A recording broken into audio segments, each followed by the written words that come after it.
Ay, yabang-yabang mo. Claire Castro, putang ina nyo, mga magnanakaw kayo dyan sa opisina nyo.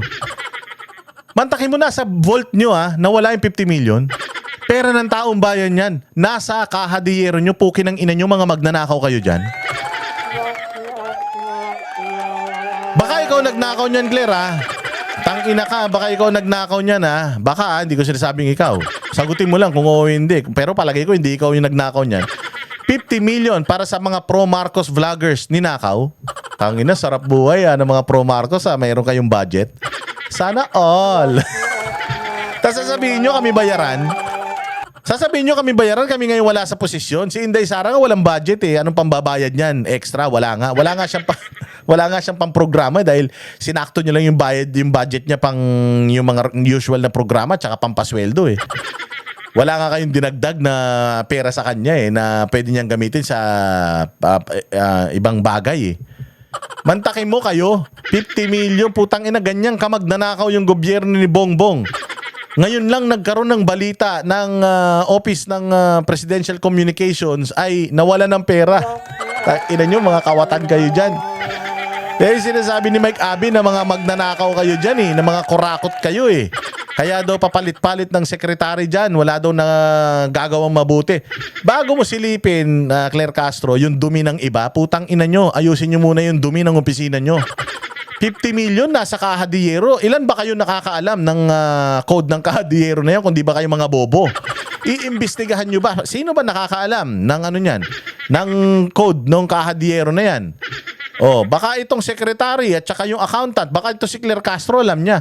Kung meron lang kayong 5 na nakakaalam nung code niya, puta, ang daling solusyonan yan.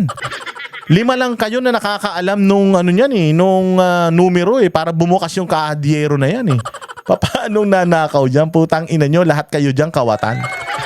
Mga hype kayo. Cash mula sa isang vault ng opisyal ng PTV.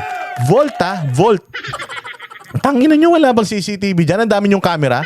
Ang daming camera ng PTV. May media, mayroon kayong media outlet. Meron kayong istasyon. Wala kayong CCTV. Hindi nyo makita kung sino nagnakaw niyan. Puta ina, cash yan. 50 milyones, ang dami niyan. Kung 50 million, kung ang 1 milyon ganito kakapal. Sabihin na natin 1 dangkal o ganyan kakapal yung 1 milyon. Putang ina, 50 piraso na ganyan. Hindi mo yan kayang ilabas sa isang backpack. Sa maleta mo rin ilalagay yung 50 million. Yung isang Rimowa na malaking maleta, doon kasya yan.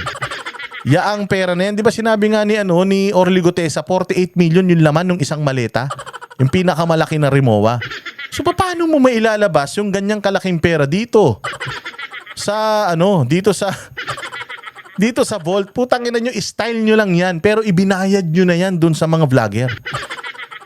Kunyari nawala yung pera para ilalagay nyo ano niya sa accounting, ilalagay nyo as stolen, lost, under investigation. Pero sa katotohanan, kasi hindi mo naman pwedeng i-resibo na I'm paying itong vlogger na to, I'm paying itong vlogger na to. Hindi kasi hindi dapat gamitin yung pera na yan para diyan In the first place, meron ng RTVN, meron pang PCO para magpropaganda for the government Hindi mo na kailangan magbayad pa ng tao Pero kung nagbabayad ka ng tao para mag-comment, magbabayad ka ng tao para sirain yung ibang vlogger, hindi trabaho ng gobyerno yun Trabaho yun ng propagandista O ngayon, itong pera na ito, nawala ito. Hindi na yan pwedeng i-accounting. Kasi pagka kailangan mong i-liquidate itong 50 million na ito, ilalagay mo lang doon. Ito yung cash na nawala sa vault. Pero iniimbestigahan na namin to follow yung result ng investigation. Itong 50 million nasa na? Puta ina, binayad na nila yan dun sa mga vlogger na yan. Dahil hindi nila pwedeng i-resibo yan. Ito sa akin lang malamang mali ako. Hindi totoo tong sinasabi ko. Pero ito, nag-iisip lang ako. Thinking outside of the box, ika nga. Itong pera na ito, ibinayad na nila. Since hindi nila pwedeng i-resibuhan yon at ibigay sa COA na dito napunta tong 50 million na to, di bali nang i-declare nila na nawala. Nawala yung pera Paano nawala? Ninakaw. Sino nagnakaw? Iniimbestigahan pa. Putang ina, paano mananakaw yan sa isang vault? Ilang tao lang nakakaalam ng niyan, ng key niyan. Lokohin yung lelang nyo. Kaya naglipa na naman yung mga bumabanat sa amin na mga vlogger. Kasi binayaran nyo. Tangina, 100 pesos per comment. Wow, sana all. O, sabi ko nga sa inyo itong mga vlogger na binabayaran nyo, putang ina, wala yan, walang kwenta yan. Hindi kami kaya ng mga yan, ang hihina nyo. Kukuha lang kayo ng mga vlogger, yung mga bobo pa. Kukuha lang kayo ng mga vlogger, yung mga nasa ibang bansa pa para hindi madimanda. Tapos, paniniwalaan nyo yung taong bayan na may A1 information itong mga nasa ibang bansa. Paano nangyari yung pukin ng ina nyo? Wala nga sa Pilipinas. Kung may A1 information yun, putang ina, sigurado galing sa inyo yung A1 information. Propaganda yun na galing sa inyo. Sinong maniniwalang tarantado na ang isang nasa ibang bansa may A1 information? Ulul! Ang ina nyo, lokohin yung lela nyo. Fake news yan. Wala ka sa mas marami ka pang alam sa akin. Ako nandito sa Pilipinas. Ikaw wala ka sa Pilipinas, sa abroad ka, tapos meron kang A1 information. Ulul. Propaganda yan. Yung A1 information na sinasabi nila, propaganda yun na galing dito sa mga opisina ng mga nasa gobyerno para pabanguhin yung gobyerno or papangitin yung kalaban. Ngayon, mag-hire kayo ng mga vlogger, tapos aasarin lang kami. Mukha kaming bayag, mukha kaming singit, mukha kaming ganito. Wala kaming pake. Wala kaming pake because hindi issue ng bayan natin Pilipinas yung mukha ko. Ang issue natin yung mga pagnanakaw, yung mga hayop kayo. Matagal nang ganito mukha ko, tanggap ko na to. Putang ina, nagkaasawa na nga ako ng 10 sa pagmumukha na ito. Kaya hindi ko na problema yun. O, wag niyong problemahin yung itsura ko. Ang problemahin natin yung mga pagnanakaw sa gobyerno. Meron ng isang DDS na kapitan, PDP laban member na kapitan, na habang nagla-livestream, pinapatay. Baka dyan napunta yung 50 million na yan. O baka kasama, yung nawawala na yan, para walang paper trail, para walang resibo, kunyari ninakaw, tas pinangbabayad na yan sa mga hitman na iisa-isa sa mga kalaban nila. O, natatakot ba kami? Matatakot ba ako? Na pag lumabas ako dyan, pwedeng mamatay ako? Tangina, wala. Hindi kami natatakot sa ganyan. Hindi kami natatakot makulong. Hindi kami natatakot na mademanda kahit ano. Hindi kami natatakot. Bakit? Kailangan naming ilabas yung Vox Populi, ang boses ng bayan. Ito ang boss ng bayan. Style nyo bulok, 50 million na nakaw. Tangina, tanga lang maniniwala dyan.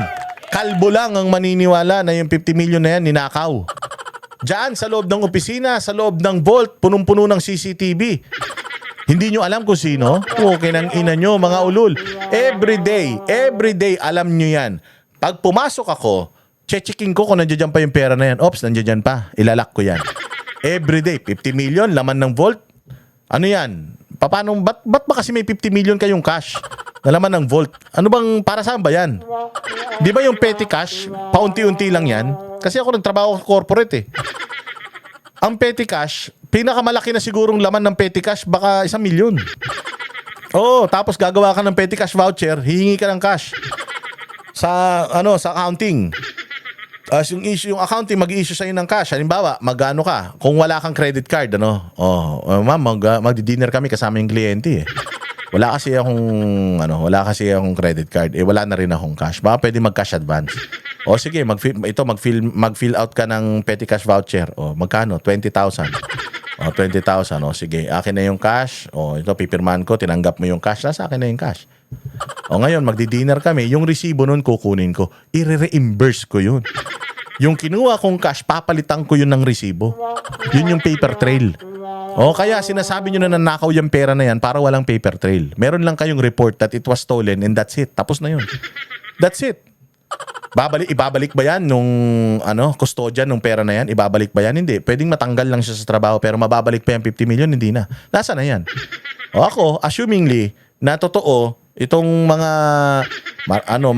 may troll farm sila, ayan, dyan yan ibibigay doon sa mga nila, yung sa mga payola nila dyan sa mga vlogger o sa mga hitman na pumapatay doon sa mga kalaban ng mga vlogger. Pwedeng ganun Pwede, hindi ko sinasabing ganun, but pwedeng ganun. I can only assume.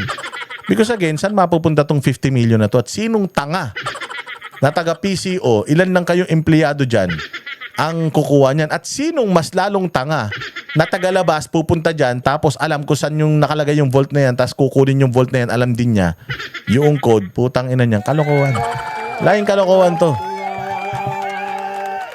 Style nyo bulok. Putang ina, matatalino na Pilipino. Lalong-lalo na ako. Oh, matalino ko, hindi ko ano yan, hindi ko kahit na laking kalsada ako, hindi ako maniniwalang putyang ina 50 million cash. Nawala diyan.